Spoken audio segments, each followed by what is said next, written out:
Welcome to the திவி fashion channel. நாம் இன்றைக்கி இந்த ஆரி ஒர்க் ப்ளவுஸ் தான் பார்க்க போகிறோம். இந்த ஆரி ஒர்க் ப்ளவுஸ் எப்படி மார்க் பண்ணியது, எப்படி இந்த மாடல் தைக்கியது அப்படின்னு சொல்லிட்டு ஃபுல் வீடியோ கொடுத்துருக்கேன். பார்க்கலாமா? இதுதான் நம்ம ஆரி ஒர்க் பண்ண போகிற ப்ளவுஸோட சாரி வந்து ராமர் பச்சை. ப்ளவுஸ் வந்து ஃபுல் பிளைன் தான். அது வந்து ரெட்டும் இல்லாமல் ப்ரௌனும் இல்லாமல் ஒரு கலரில் இருந்து இதில் ஆரி ஒர்க் பண்ணுறதுக்கு மார்க் பண்ணலாம் வாங்க.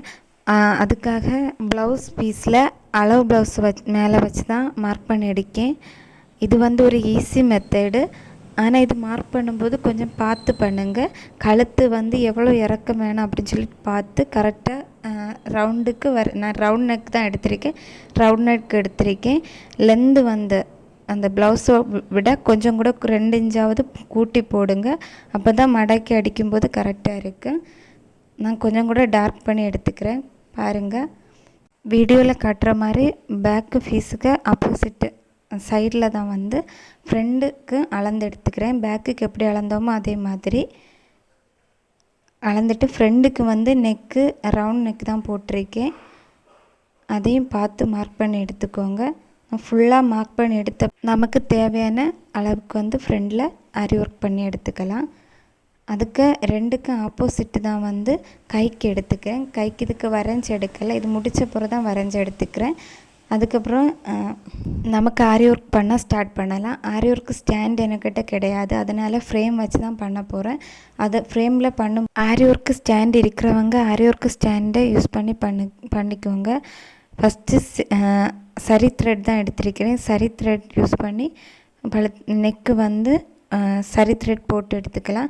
சரி த்ரெட் வந்து ரொம்ப நீளமாக கொடுக்காம சின்னதாட்டு சரி த்ரெட் போட்டு எடுத்துக்கோங்க. எப்போ ஆரி ஒர்க் போடும்போதும் சரி த்ரெட் யூஸ் பண்ணிக்கோங்க. யூஸ் பண்ணால் மட்டும்தான் நம்ம தைக்கும்போது ஈஸியாக இருக்குது. நான் 3 தடவை சரி த்ரெட் போட்டு எடுத்துக்கிறேன். ஃபஸ்ட்டாக போடுறவங்களாக இருந்தால் ஒரு 5 வாட்டியாவது சரி த்ரெட் போட்டு எடுத்துக்கோங்க. அதுக்கப்புறம் சரி த்ரெட் கொடுத்தப்பறம் சுகர் பீட் எடுத்திருக்கேன். இது வந்து ஒரு பேக்கெட் 40 ரூபா அப்படின்னு சொல்லிட்டு வாங்கினது. ஒரு பாக்ஸில் தட்டி வச்சுட்டு அந்த நீடில் வந்து ஃபஸ்ட்டு சுகர் பீடை வந்து ஃபில் பண்ணிவிட்டு இந்த வீடியோவில் காட்டுற மாதிரி ஃபில் பண்ணி எடுத்துக்கிட்டு தைக்க ஆரம்பிக்கலாம். நான் வச்சுருக்க நீடில் வந்து கவனித்து பாருங்கள். இது வந்து சுகர் பீடெல்லாம் குறிக்கிறக்குள்ள இதே மாதிரி உள்ள நீடில்னால் நம்மளால் நிறைய சுகர் பீடை வந்து வச்சு ஒர்க் பண்ண முடியும். அப்போது ஒர்க் பண்ணும்போது டைம் கொஞ்சம் நமக்கு சேவ் ஆகி கிடைக்கும். ஒரு வரி ஃபுல்லாகவே சுகர் பீட் கொடுத்து எடுத்துருக்கிறேன். அதுக்கப்புறம் நெக்கு டிசைன் பண்ணலாம் வாங்க. இதே மாதிரி வேஸ்ட்டாக கிடைக்க கார்ட்போர்டு இல்லைன்னா ஏதாவது பேப்பராக இருந்தாலும் போதும். அந்த பேப்பரில் லீஃப் மாதிரி வெட்டி எடுத்துக்கலாம். உங்களுக்கு பார்த்தாலே தெரியும், லீஃப் மாதிரி தான் வெட்டியிருக்கேன். இப்போது சென்டர் பகுதியை வந்து மார்க் பண்ணி சென்டர் எப்படி அப்படின்னு சொல்லிட்டு மார்க் பண்ணி எடுத்துட்டு எல்லோரும் வர போட்டுட்டு வீடியோவில் காட்டுற மாதிரி 2 சைடும் வரைஞ்சி எடுத்துக்கோங்க. அதே மாதிரி கீழே வரைஞ்சி எடுக்கும்போது ஒரு அழகான பூ இருக்கிறது மாதிரி அழகாக கிடைக்கும். அதுக்கப்புறம் 2 சைடும் அந்த லீஃபை வச்சு வரைஞ்சி எடுத்தேன். ஃபஸ்ட்டு லீஃப் மட்டும் சேர்ந்து இருக்கிறது மாதிரி அடுத்தடுத்த லீஃபுக்கு கொஞ்சம் கேப்பு விட்டு எடுத்துக்கோங்க.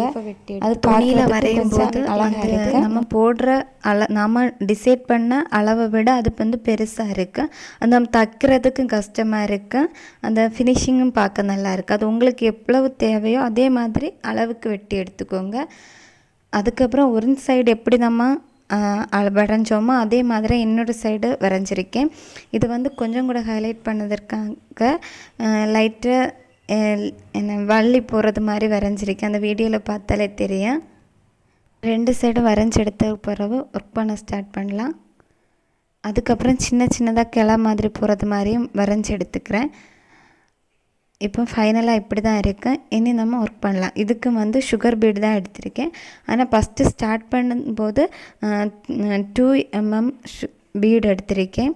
காப்பர் கலராக்க இந்த சாரி வந்து காப்பர் சரி இருந்ததுனால இந்த ப்ளவுஸ் ஃபுல்லாகவே காப்பர் கலரும் அடுத்து அந்த கிராமர் பச்சை சாரிக்கு மேட்சான அந்த கலர் மட்டும்தான் இன்க்ளூட் பண்ணியிருக்கேன்.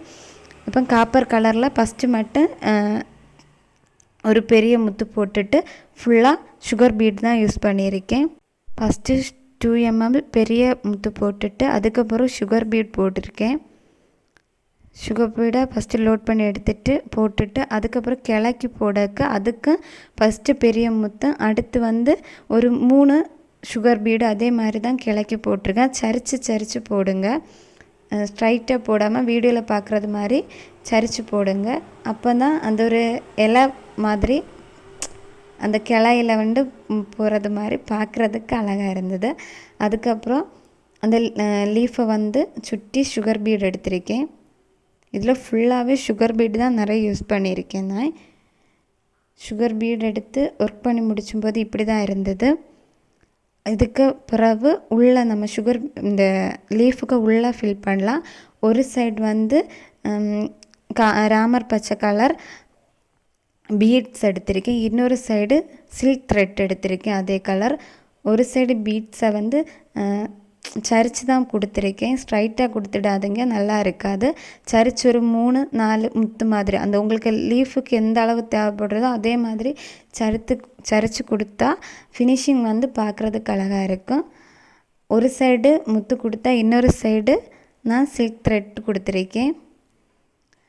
சில்க் த்ரெட்டையும் நம்ம முத்து எப்படி கொடுத்தோமோ அதே மாதிரியே சரித்து கொடுங்க, அதுதான் நல்லாயிருக்கும். ஃபஸ்ட்டு நம்ம ஸ்டார்டிங் எடுக்கிறதுக்கு அந்த இடத்துல ஒரு முடிச்சு போட்டுட்டு அதுக்கப்புறம் ஆப்போசிட்லேயும் ஒரு முடிச்சு போட்டு முடிச்சுக்கோங்க. அதுக்கப்புறம் இந்த ஒர்க்கை வந்து கொஞ்சம் கூட ஹைலைட் பண்ணணும்னு தோணுச்சு, அதனால் 2 சில்க் த்ரெட் எடுத்திருக்கேன் காப்பர் கலர். அதை வந்து 2ஐயும் சேர்த்து முடிச்சு போட்டு நம்ம ஒர்க் பண்ண எல்லாத்துக்கும் அவுட்லைன் மாதிரி சில்க் த்ரெட்டாலேயே ஒர்க் பண்ணி எடுத்துக்கலாம். ஃபுல்லாக ஒர்க் பண்ணி எடுக்கும்போது அழகாக இருந்தது. அதுக்கிடையில் கொஞ்சம் சின்ன ஸ்டோன் வந்து இன்க்ளூட் பண்ணியிருக்கேன். அது உங்களுக்கு வேணா இன்க்ளூட் பண்ணுங்கள். 2 சைடு முடித்த பிறகு தான் சென்டர் நம்ம பண்ண போகிறோம். சென்டரில் நம்ம பூ மாதிரி போட்டுது, பூக்கு கீழே 2 வேறு மாதிரி போட்டுக்கோங்க, அதில் வீடியோவில் கொடுத்துருக்க மாதிரி. ஃபஸ்ட்டு அதுலேயும் சுகர் பீட் தான் யூஸ் பண்ணியிருக்கேன். சுகர் பீடை வந்து சென்டர் பகுதியில் வந்து ஒரு ஸ்டோன் கொடுத்துட்டு அந்த இலைக்கெல்லாம் வந்து சுகர் பீடு வந்து யூஸ் பண்ணியிருக்கேன். அந்த சுகர் பீடை நம்ம எப்படி வரைஞ்சி எடுத்தோமோ அதே ஷேப்புக்கு கரெக்டாக எடுத்துக்கோங்க, அப்போ தான் அழகாக இருக்கும். சுகர் பீட் 4 சைடு 4 இலைக்கும் கொடுத்து முடித்த பிறகு நம்ம கீழேயும் கொடுத்துருக்கேன், வீடியோ எடுக்க முடியலை. கீழேயும் சுகர் பீட் கொடுத்துட்டு ஒரு பெரிய முத்து, அடுத்து வந்து பச்சை கலர் முத்தும் கொடுத்துருக்கேன். இதுக்கு வந்து ஃபுல்லாகவே க்ரீன் ராமர் பச்சை கலர் முத்து தான் கொடுத்துருக்கேன். நம்ம இலைக்கு கொடுத்தது மாதிரி இதில் கொடுக்காம நான் வீடியோவில் பார்க்குறது மாதிரி சுற்றி கொடுங்க, அதுதான் அழகாக இருக்கும். இப்போ ஃபைனலாக இப்படி தான் இருக்குது. பிடிச்சிருக்கான்னு பாருங்கள். இனி நமக்கு குஞ்செல்லாம் எப்படி மேக் பண்ணுதுன்னு பார்ப்போம். ஃபஸ்ட்டு 4 ml பீட் கொடுத்துருக்கேன், அதை சுற்றி சுகர் பீட் கொடுத்துருக்கேன். இது ஃபுல்லாகவே பீட்ஸுனாலே காப்பர் கலர் தான் மெயினாக நான் யூஸ் பண்ணியிருக்கேன். அதை சுற்றி ஒரு க்ரீன் கலர் ராம பச்சை கலர் முத்து கொடுத்துருக்கேன்.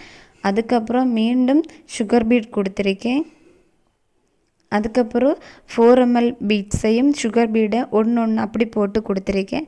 அது பார்க்குறதுக்கு கொஞ்சம் கூட அழகாக இருந்து அதுக்கு வெளியில் மீண்டும் ஒரு சுட்டு சுகர் பீட் கொடுத்துருக்கேன். அதுக்கப்புறம் கட் பீடும் ராமர் பச்சை அதுவும் மட்டும் சேர்த்து கொடுத்துருக்கேன். இதில் வந்து கட் பீட் கூட யூஸ் பண்ணியிருக்கேன். கட் பீட் வந்து காப்பர் கலரும் கிடையாது, கோல்டன் கலர் கிடையாது. ஆனால் அந்த கட் பீட் வந்து பார்க்குறதுக்கு அழகாக இருந்து நைட்டெல்லாம் அழகாக திளங்கிட்டு இருந்தது பார்க்குறதுக்கு. அதை சுற்றியும் சுகர் பீட் தான் கொடுத்துருக்கேன். அதுக்கப்புறம் லாஸ்ட்டாட்டு 4 ml இந்த பீட்ஸ் கொடுத்து இது வந்து கொஞ்சம் நெருக்கி போட்டு எடுத்துக்கோங்க. அதை சுற்றி ஒரு 3 சரி த்ரெட் வந்து கொடுத்துருக்கேன், அப்போ தான் நமக்கு தைக்கும் போது ஈஸியாக இருக்கும். ஃபைனலாக இப்படி தான் இருந்தது. பார்க்க எப்படி இருக்குன்னு சொல்லுங்கள். உங்களுக்கு பிடிச்சிருந்த உங்களுக்கு இன்னும் ஒர்க் கொடுக்கணுன்னா நீங்கள் கொடுத்துக்கலாம். இது பேக் நெக்கு, இந்த ஃப்ரண்ட் நெக்கு, இது 2 ஸ்லீவுக்கு பேக் நெக்குக்கு எப்படி ஒர்க்கு கொடுத்துருந்தோன்னு அதை தான் இன்க்ளூட் பண்ணியிருக்கேன். அடுத்து வந்து கையில் ஸ்லீவில் வந்து ஹேங்கிங் கொடுத்துருந்தேன். ஹேங்கிங் எப்படி கொடுத்துருந்தேன்னா ஃபஸ்ட்டு ஒரு 3 கட் பீட் தான் கொடுத்துருந்தேன். கட் பீட் கொடுத்துட்டு 4 ml பீட்ஸ் கொடுத்து அடுத்து ராமர் பச்சை கலர் அந்த சின்ன முத்தும் கொடுத்து எடுத்துக்கிறேன். அடுத்து குஞ்சலத்தை நம்ம மேக் பண்ணது எப்படின்னு பார்க்கலாம். அந்த குஞ்சலம் 4 கட் பண்ணி எடுத்துக்கிறேன். அதை 2ஆக ஜாயின் பண்ணி தையல் போட்டு எடுத்துக்கோங்க. இது வந்து ஃபுல்லாகவே அந்த துணி வந்து உள்ளே விட்டுட்டு முத்தை மட்டும் எடுத்து கைத்தையல் தான் போட முடியும், மிஷினில் அடிக்க முடியாது. கைத்தையல் தான் போட்டுக்கோங்க. இது ஒரே இதில் கொடுத்தா மட்டும்தான் உங்களுக்கு இந்த ஷேப்பு வந்து கரெக்டாக இருக்குது. அப்போ தைக்கும் போதே கொஞ்சம் கவனமாக தைங்க. அடுத்து ஃபுல்லாக தைச்சி எடுக்காமல் கொஞ்சம் கேப்பு விட்டுட்டு அதுக்குள்ளே வந்து நான் வந்து பஞ்சு கொடுத்துருக்கேன். உங்களுக்கு வேணும்னா பஞ்சு கொடுக்கலாம், இல்லைன்னா உங்களுக்கிட்ட பஞ்சு கிடையாதுன்னா நீங்கள் தைக்கிறதுல இருக்குத கொஞ்சம் பாக்கி பீஸ் துணி கிடைக்கல அதை கட் பண்ணி நீங்கள் கொடுத்தா கூட கொஞ்சம் பஃப்பாக நிற்கும். அதுக்கு வேண்டி தான் கொடுத்துருக்கேன். நான் கடையிலேருந்து வாங்கின அந்த ரோப் இருக்குது, அதையும் கூட கொடுத்து ஃபைனல் அவுட்புட் இப்படி தான் இருந்தது. சாரியில் காப்பர் கலர் சரி இருந்ததுனால காப்பர் கலர் தான் ப்ளவுஸுக்கு இன்க்ளூட் பண்ணேன். காப்பர் கலர் ராமர் பச்சை மிக்ஸ் பண்ணி தான் இந்த ஒர்க் பண்ணியிருக்கேன். பிடிச்சிருக்கான்னு பாருங்கள். உங்களுக்கு இந்த வீடியோவில் ஏதாவது டவுட் இருந்தாலோ இல்லை இந்த ட்ரெஸ்ஸை இதே மாதிரி பண்ணியிருக்கலாம் அப்படின்னு சொல்லிட்டு உங்களுக்கு ஏதாவது ஐடியா இருந்தாலோ இல்லை அப்படின்னு சொன்னால் எனக்கு கமெண்ட் பண்ணுங்கள். நெக்ஸ்ட் என்ன வீடியோ போடலான்னு கமெண்ட் பண்ணுங்கள். வீடியோ பிடிச்சிருந்தா சப்ஸ்கிரைப் பண்ணி வச்சுக்கோங்க. தேங்க்யூ.